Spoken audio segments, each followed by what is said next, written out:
The Mountaintop Podcast show notes can be found at www.mountaintoppodcast.com, where you can also subscribe to the newsletter and get a 25-minute call with me for free.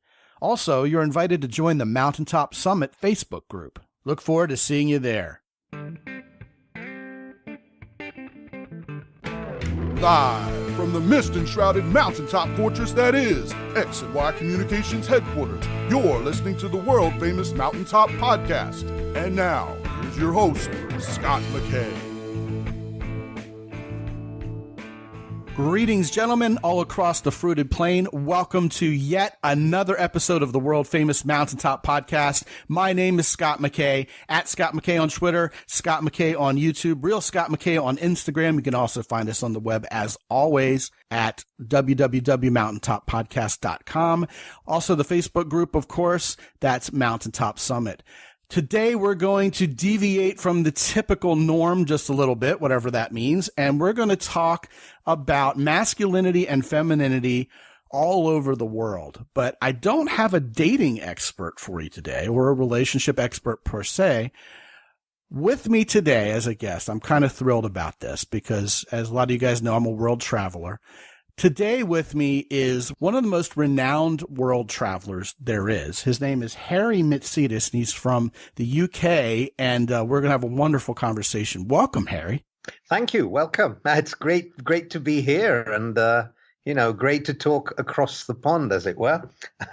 Yes, well, you have been across many ponds. I would say you've been across every pond during your tenure as a world traveler. I want to go ahead and give these guys a bit of a bio on you, which I don't typically do on these shows. Usually we dive right into it. But in your case, I think it's well warranted because what you're most well known for is not going to be the topic of this show, but I think it flavors what we're going to talk about so profoundly that I definitely want to cover it.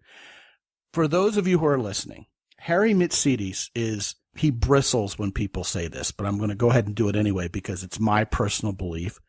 If he isn't the world's most traveled man, he's on the Mount Rushmore and he's in everybody's conversation. I've never, ever seen a conversation about someone being more traveled than anybody else in the world without Harry Mitsidis' name being brought up.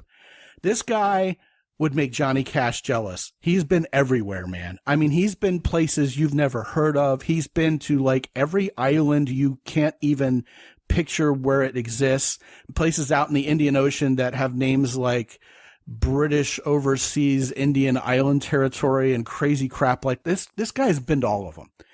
And he actually is the head honcho over at a website that I happen to be a member of called Nomad Mania, which is a site for people who love travel and not just laying on the beach or going and visiting London and having your passport stamped once, but guys and gals who are actually really interested in world travel almost to an obsessive degree. It's a great website, and we'll tell you guys more about it later so you can go. But Harry, how many places in the world have you, well, I guess the question to ask is, you could probably list the places you haven't been more than the places you have been. Much more easily, correct? Well, I haven't been to San Antonio where you live, so I know, ironically. That's one on my list. Yes, it is. I have been to Texas a number of times, but somehow I missed both Austin and San Antonio, so I feel really guilty about that. Yeah, you just lost your entire slate of credibility with this entire listenership. No, I'm kidding, of course. No, man, y'all come down. Man, we'll get you some Tex-Mex and some barbecue, and, man, you'll never know cows were so tasty. Actually, you probably have. Well, I do remember the rodeo in Fort Worth. That was one of the highlights of my trips to the States. Oh, yeah. So, which is somewhere I've never been. Is the rodeo. Oh, well. Fort Worth, I've been there. I've never actually been to the roundup or the stampede or the rodeo or whatever they call it. But yeah, I heard it's fascinating. But yeah, you have been to certainly every country that the UN recognizes. And I believe to all the UN plus countries, as they call them, Taiwans of the world. And to just a host of all kinds of different places and different regions within different places, like most of the oblasts of Russia, for example, if not all of them. So I've done them all. Yeah, I've done all the oblasts of Russia. I've done all the states in the States, in Argentina, in Brazil. I've been around, but the more you travel, the more you realize you still have to see, because you're conscious of how big the world really is. Yes, it's almost like a Socratic notion of knowledge. The older I get and the wiser I get, the more I realize I know nothing. Yeah, I agree with you. Exactly, yeah. And as somewhat of a world traveler, I mean, a total hack compared to you by any stretch of the imagination, that's one thing that Emily and I have noticed is everywhere you go, it just gives you a thirst to want more. And, you start filling out your little map of everywhere you've been, and you feel really proud of yourself for having been to so many places. And you realize that, most of the world has yet to be seen and experienced based on the simple matter of geography. I mean, some countries are huge. Like me, for example, Brazil. I've been to Rio. I've missed most of Brazil. So sure, I've been to Brazil, and at the macro scale, I can check that one off. But man, there would be so many other cool places to see in Brazil. So totally get it. Well, all these big countries, but even the small ones, they always have a lot of variation in terms of culture, in terms of geography. And so if you want to really say a country, you really need to go around it a lot and see all the different places. I mean, in the States, if you've just been to New York, obviously you haven't experienced the whole country, So there's a lot to see in every country, I would say. And that's what Nomad Mania tries to highlight, actually, the fact that you need to do more within every country. Yes, absolutely.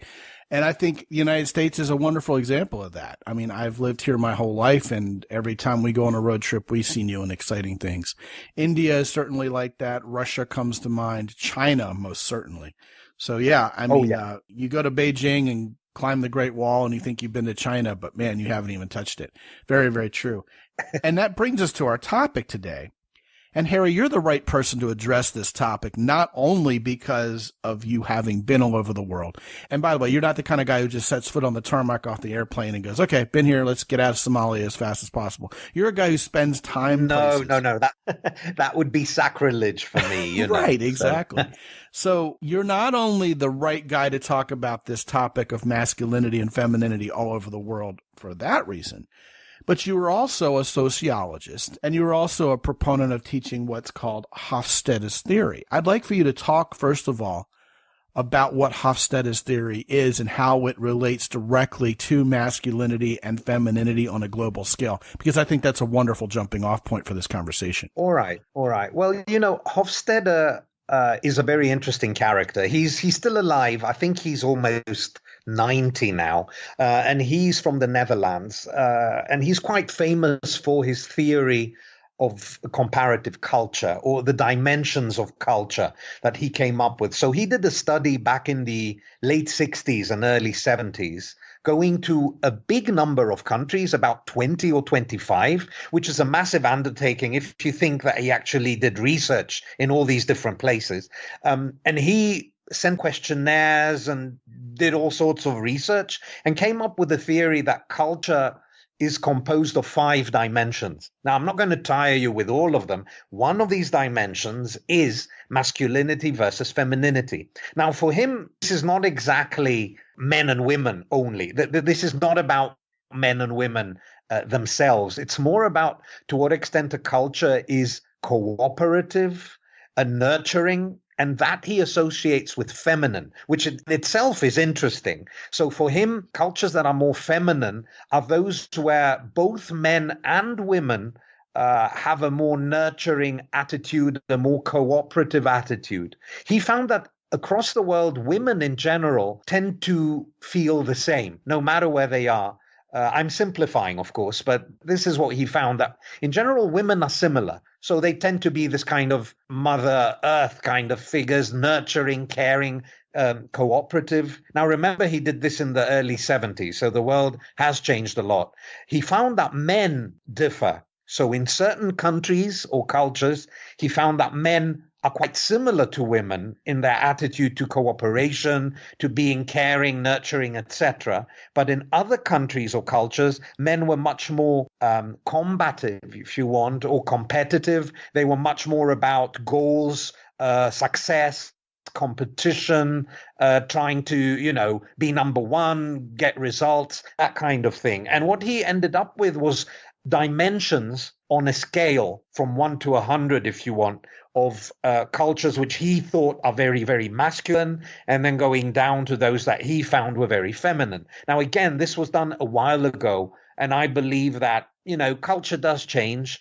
Our idea of what is masculine or feminine may change. So it's probably, if we did it now, it wouldn't be exactly the same. But definitely it's an interesting way of starting to think about masculinity and femininity and what gender roles really mean. I think that's incredibly fascinating. And of course, much of what you just mentioned mirrors what we talk about on this show quite often. I want to focus specifically on the part about women being similar over most parts of the world. In other words, they're nurturing, they're caring, they generally, what we think of a mother, right? Let's put it that way, who will care, who will protect, who will cooperate, cooperative, who will try to build community, that, yes. And yet you said men sometimes take on more of a feminine role in certain cultures. They've been more feminized, as it were. And in other cultures, they are in many ways what we would consider macho. They're all about the competition. They're competitive. They're fighting. They're playing sports against each other. And it sounds as if Hofstede was kind of equating masculinity with these macho features. Well, to a certain extent, obviously it goes much deeper than that. But Sure. The idea would be that in masculine societies, the role that a man is expected to play is very different to the role of a woman. It's well defined and very different. So the man is the one who will be the fighter, kind of, and the one who will compete. And then the woman is the caring, mother figure. Whereas in more feminine cultures, men and women are more alike and will alternate roles, if you want, and be more cooperative. Okay, gotcha.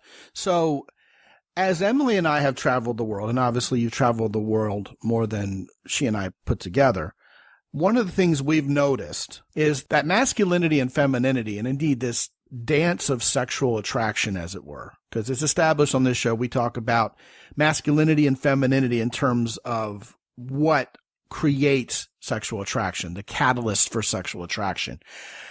It seems like it's a universal language all over the world. Women tend to be female. They tend to wear the pretty dresses and paint their nails and be about adornment and softness and fun and joy and bringing the party and comfort. And men tend to be the providers, the protectors, the heroes.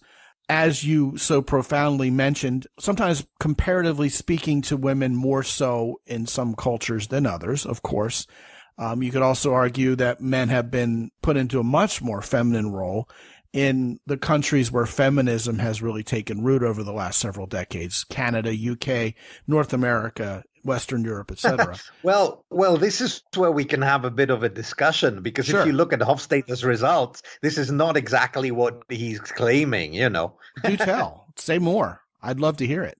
Well, I was reviewing his list, because I haven't taught this for a while. So I wanted to refresh my memory. And I was quite shocked at, when I noticed which countries are considered masculine and which ones are considered feminine. So, for example, the United States is quite masculine, according to Hofstede. It scores a 62, I think, out of 100. I mean, it's not up there in the 90s, but it's not down in the 20s either. So with a score of 62, it means that, at least according to Hofstede, the man is still very much a man in the States. He's the one who will be the fighter, the competitor, and the woman is still a woman.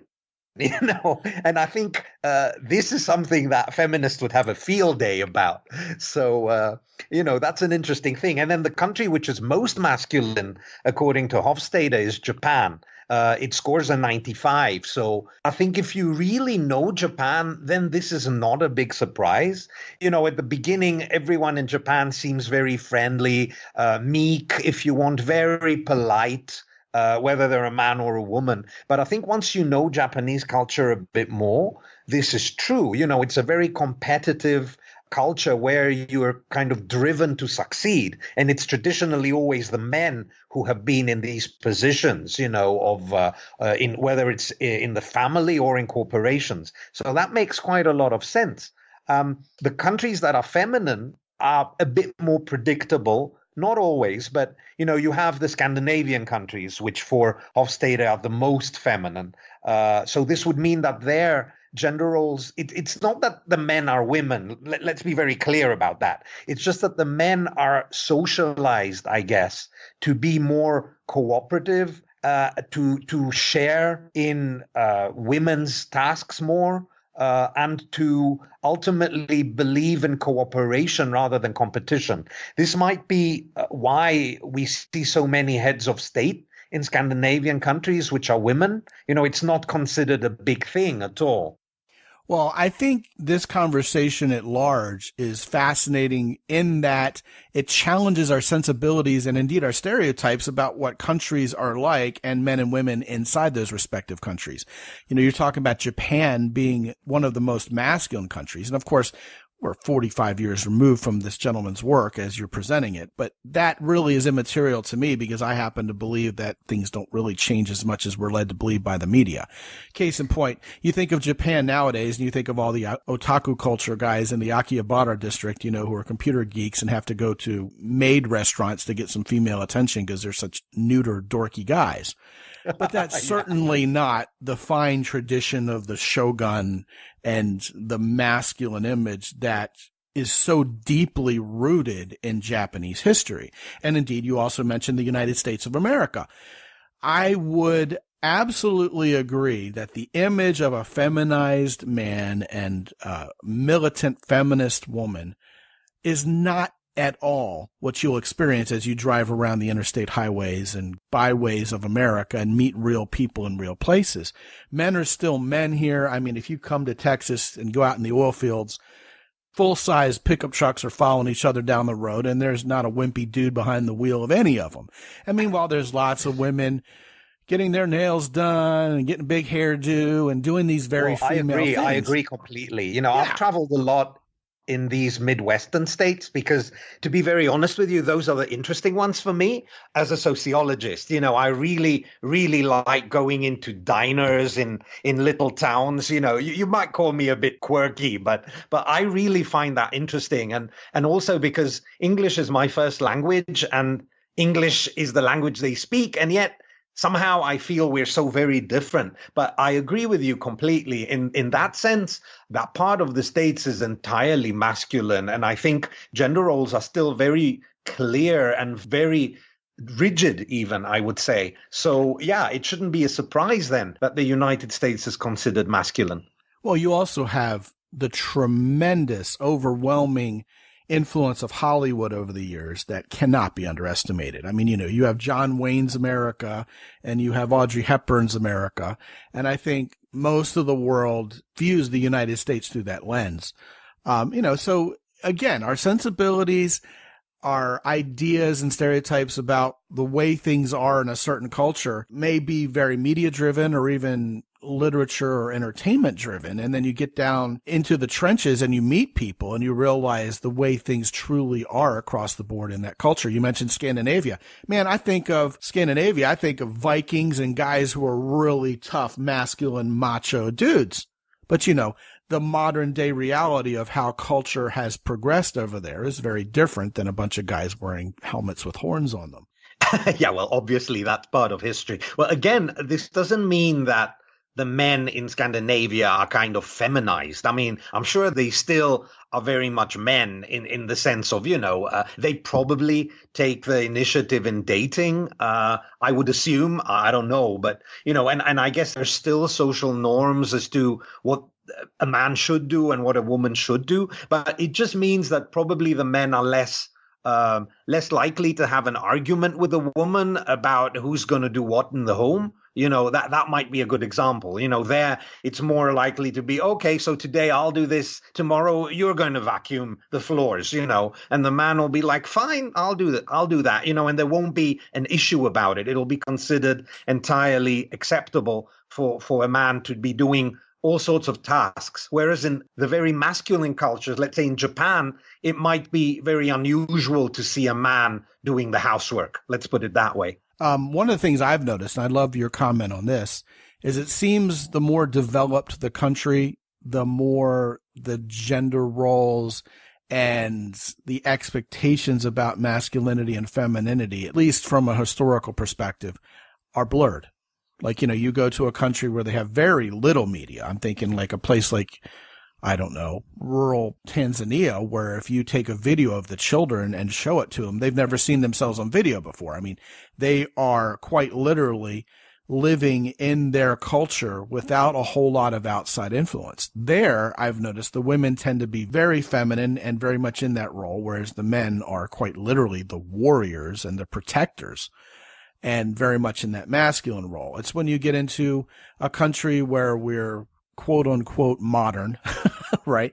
Or postmodern, I guess, as it were. And we have the extreme prevalence of technology and knowledge and information where genders get bent and people start thinking, okay, because I'm a man, I need to be more of a woman. And because I'm a woman, I need to be more of a man, etc. Have you noticed that similar pattern? And what do you make of that? Well, again, if we use Hofstede as example, this is only partially true. So if we look at Europe, for him, well, in Europe, the most masculine country is Hungary, and the second most masculine is Austria. Now, Austria is quite developed now. It's true, again, that maybe things have changed in Austria over the years, but maybe they haven't. And again, I think it might have a lot to do with religion or with being inherently conservative. So Austria, despite the fact that it's a very developed country, is still very deeply rooted in Catholicism. And I would say that there might be a very clear gender division,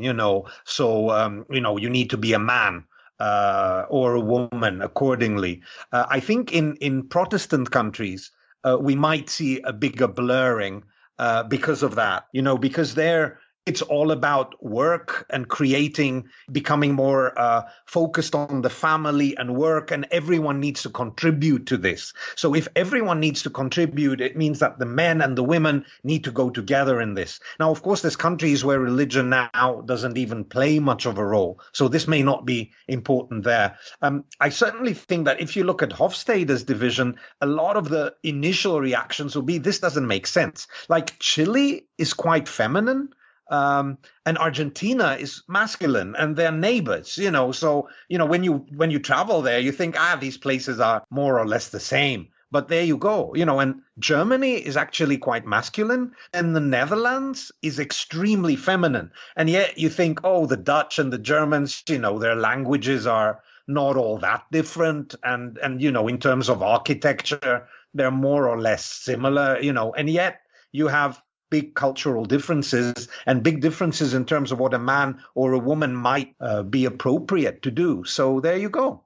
Well, as you're talking about different countries, what comes to mind for me is how when you're actually on the ground and you experience these countries and you're immersed in them, you do get a very visceral sense of whether you're in a masculine or a feminine place. You mentioned Germany. Germany to me has always seemed very masculine. It's all about beer and going fast and being on time and stainless steel and carbon fiber and business and, getting things done right. Meanwhile, you go to a place like France, and I would imagine, if I were to guess, if I were a betting man, France would be a feminine country. But of course, I don't know what that means sociologically. It's more feminine than Germany, right? I think on the ranking. Italy is very masculine, and I mean that's a no-brainer. Makes sense. Yes. Italy. A man, I mean, it's all about macho there, isn't it? And I think there it really is clear. The woman's still expected to cook there and raise the children. Well, they do a damn good job at cooking. In Italy. Yeah. And in France, I might add. But in Italy, if a married man doesn't have a girlfriend, it's almost considered like he's doing something wrong. I'm maybe exaggerating a little bit, but maybe not that much, So well, that's a little bit on the toxic masculinity side, which I'm not going to traipse into because we've done that a lot on this show lately. But anyway, like, for example, France, architecture, pretty things, softness, music, colorful, fashionable, things like that you think of when you go to Paris. London seems more of a masculine place. You got the red Yes. buses and, you got the tall spires. But remember, Scott, that countries are not only their capitals or Of their course. major cities. Point well taken. Yes. I think one of the big, I wouldn't say it's a mistake, but I mean, people often think of a country, even when I'm researching countries, I put something like, I'm looking at cathedrals in France, and all I get in the search engine is Paris. And I'm like, no, I don't want Paris. I want France, because it's the periphery that makes a country, not the capital or the biggest city, because in the States, the biggest cities are not the capital. But I think the biggest cities are always going to be outliers, both culturally and in everything. They tend to be places where all sorts of people who might be outcasts kind of converge. And so their culture might be very particular to that city. But then if you go to the periphery, to smaller towns, and obviously to the countryside, that's when you can really tell a place, in my opinion. Yeah, well, I think that's very fair. To be truthful, I'm going after the low-hanging fruit by talking about Paris and London, of course. But you're absolutely correct. I mean, the more you drive out into the countryside, the more you're going to get an idea of how this country really ticks. You mentioned Argentina being masculine. I mean, if you leave Buenos and you go down to, say, San Antonio de Arico, which is where the gauchos are riding their horses, and that's cowboy territory. Yeah, and it's meat and it's wine and it's standard of living that has a certain toughness attached to it, and you value that.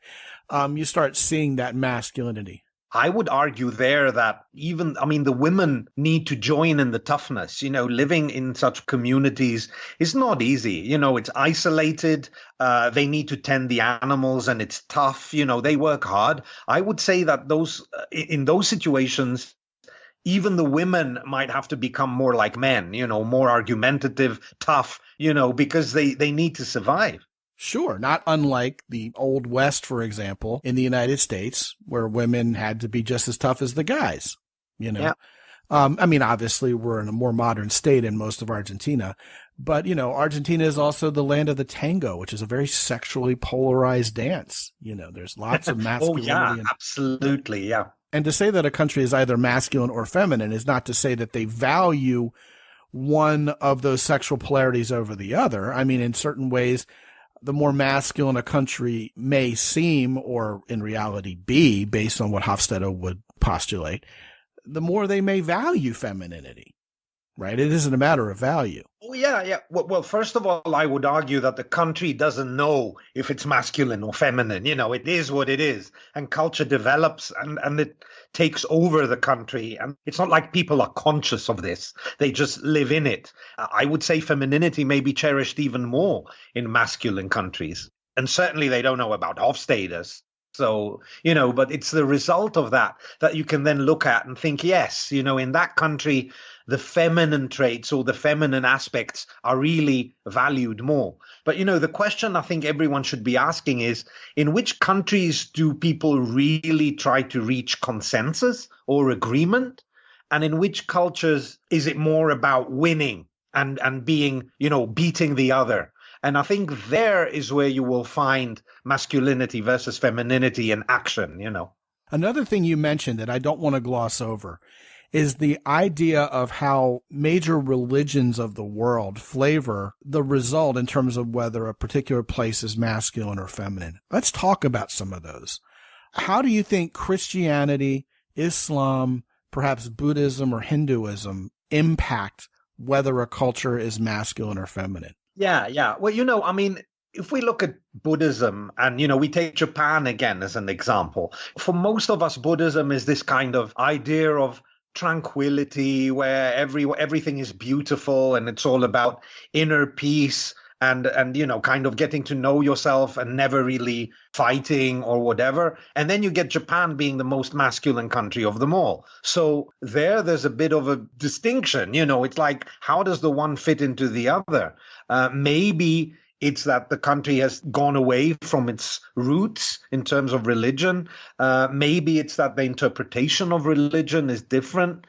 Christianity, I think, is rather varied, but I would argue that most strains of Christianity actually tend to reward masculine cultures more. So definitely in the Orthodox, and I would say to a great extent in the Catholic countries, you're talking macho kind of, where the man is in charge. As I already said, less in Protestant countries. Now in Islam, I think there's a lot of misconceptions about Islam, and even Hofstede would find that Islamic countries are often more feminine than one would think. And I think this is because in terms of education, women have a very big role there, so they may be making a lot of decisions like what schools the children will go to, things like that. So they do play a very important role. It's not that they are sidelined. I think they make a lot of decisions within the family. Whereas in, let's say, Orthodox cultures, I'd say the men make most decisions, even in the family. I do think that religion does play a role in culture and in masculine versus feminine, but not 100% always. And yeah, I would agree with you wholeheartedly that it most certainly varies across different sects and in different cultural representations of Christianity. For example, I mean, we had a guest on this show quite a while back who was talking at length about why men hate going to church nowadays. And he said because Christianity has been feminized. It's a bunch of flowers on the altar and having, tea and crumpets after services and falling in love with Jesus, which sounds pretty gay to most men. And I think he's on to something there. But of course, if you go back to the not to be romanticized era, of course, of, say, the Crusades and when men were fighting for Christianity, or in a place where Christianity is indeed illegal and you could lose your life for worshiping it, it tends to be a more masculine endeavor.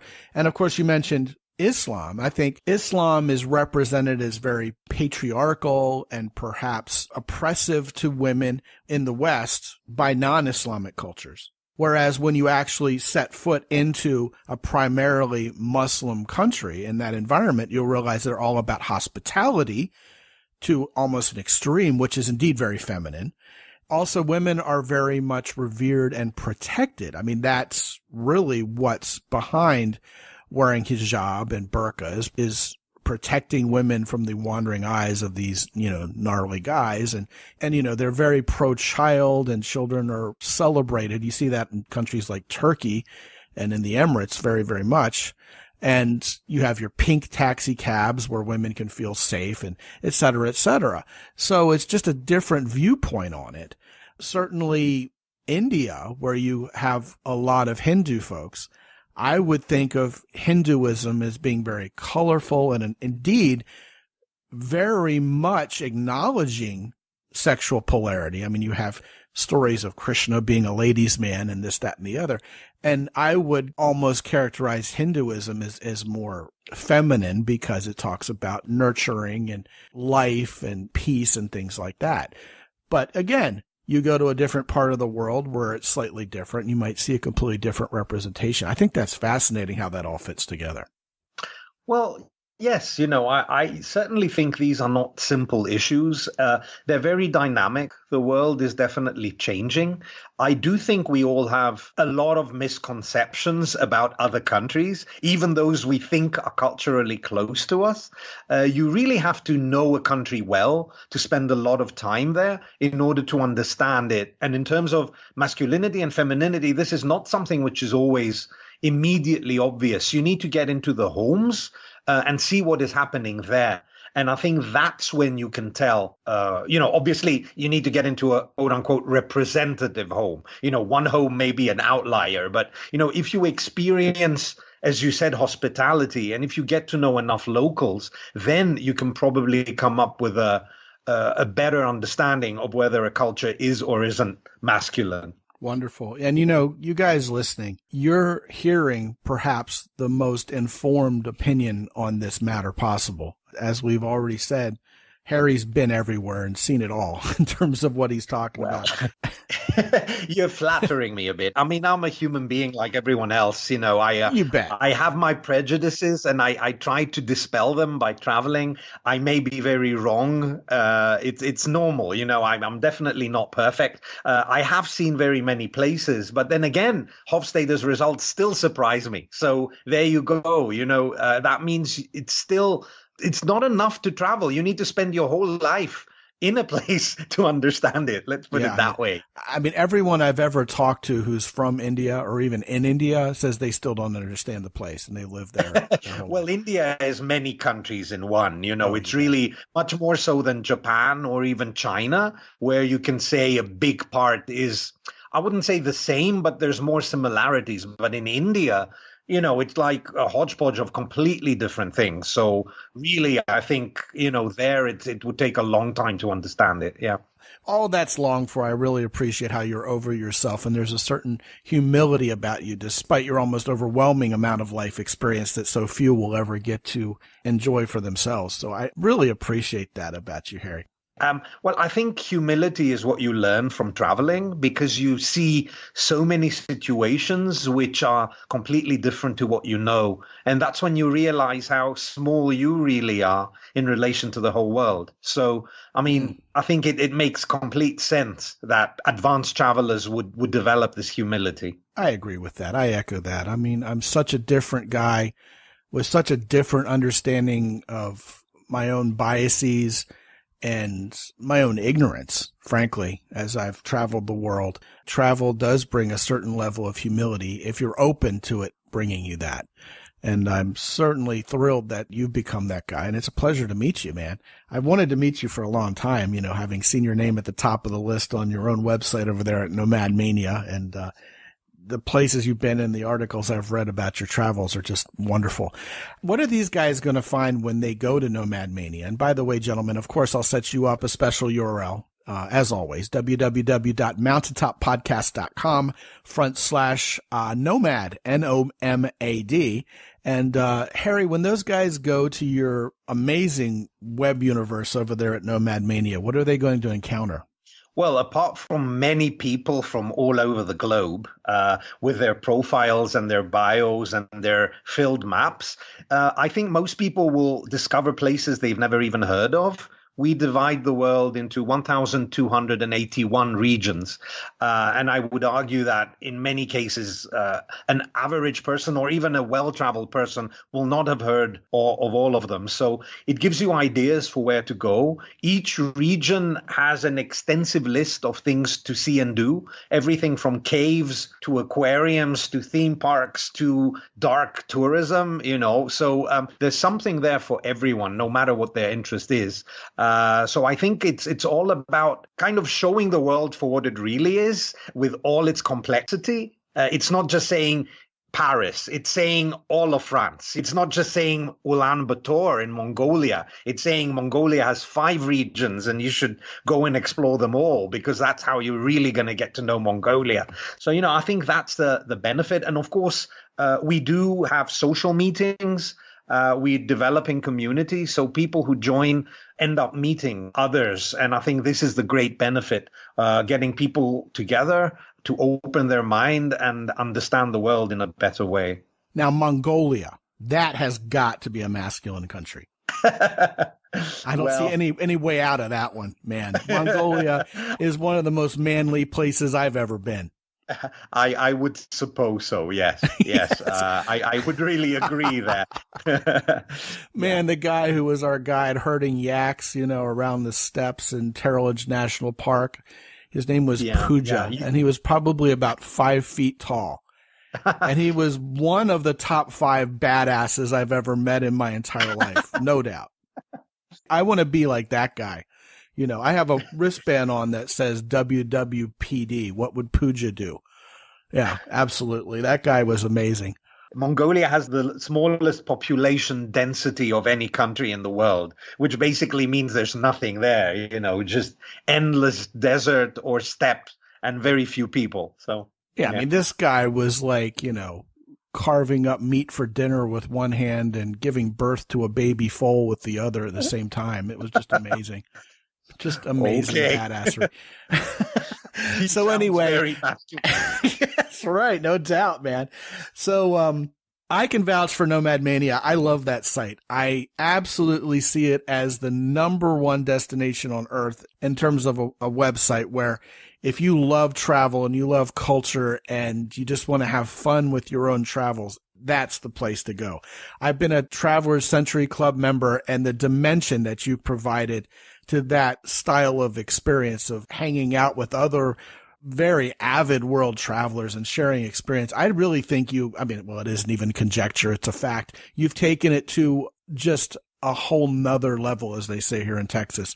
It's almost addictive to fill out your various lists and see them add more dimensions to them. I always check to see if you've added more lists for me to fill out every time I go to Nomad Mania so I can increase my number. It's just big fun and interacting with everybody else. So yeah, guys, go to www.mountaintoppodcast.com/nomad, Nomad, and learn more about Harry, Mitsidis, and Nomad Mania. Big fun. Hey, you know what, Harry? This has been a great show because the vibe is very different than most of these episodes, and I think the guys will appreciate the change of pace. And it's been the kind of show where even though we couldn't begin to cover every nuance of what perhaps we could have talked about, it certainly planted a lot of seeds in our minds to start thinking, hey, how does that affect masculinity and femininity all over the world? And how does that all happen? And anytime we challenge our mindset and our stereotypes about things, I think is always, always valuable. So thank you so much for joining us for this show. It's been a real pleasure being with you. Thank you, Scott. And guys, if you haven't yet visited www.mountaintoppodcast.com, go ahead and sign up for the daily newsletter, where we won't necessarily be talking about Mongolia and Japan and Argentina so much, but rather how you can get better with women, how you can be the man who lives the life of adventure that you want, get ahead in your job and your business. And all those things are covered for you when you get in on my daily newsletter. And also, gentlemen, you're going to find that I'm the guy you think I'm going to be when you talk to me on the phone. Go ahead and click that button on the website that gets you 25 minutes with me for free. Won't cost you a dime. We can talk about where you are right now, where you're going, and if there's a coaching program that would be a good fit for you, we can talk about that too. It's all there for you at www.mountaintoppodcast.com. And until I talk to you guys again real soon on the next episode, this is Scott McKay from San Antonio, Texas, X&Y Communications. Be good out there.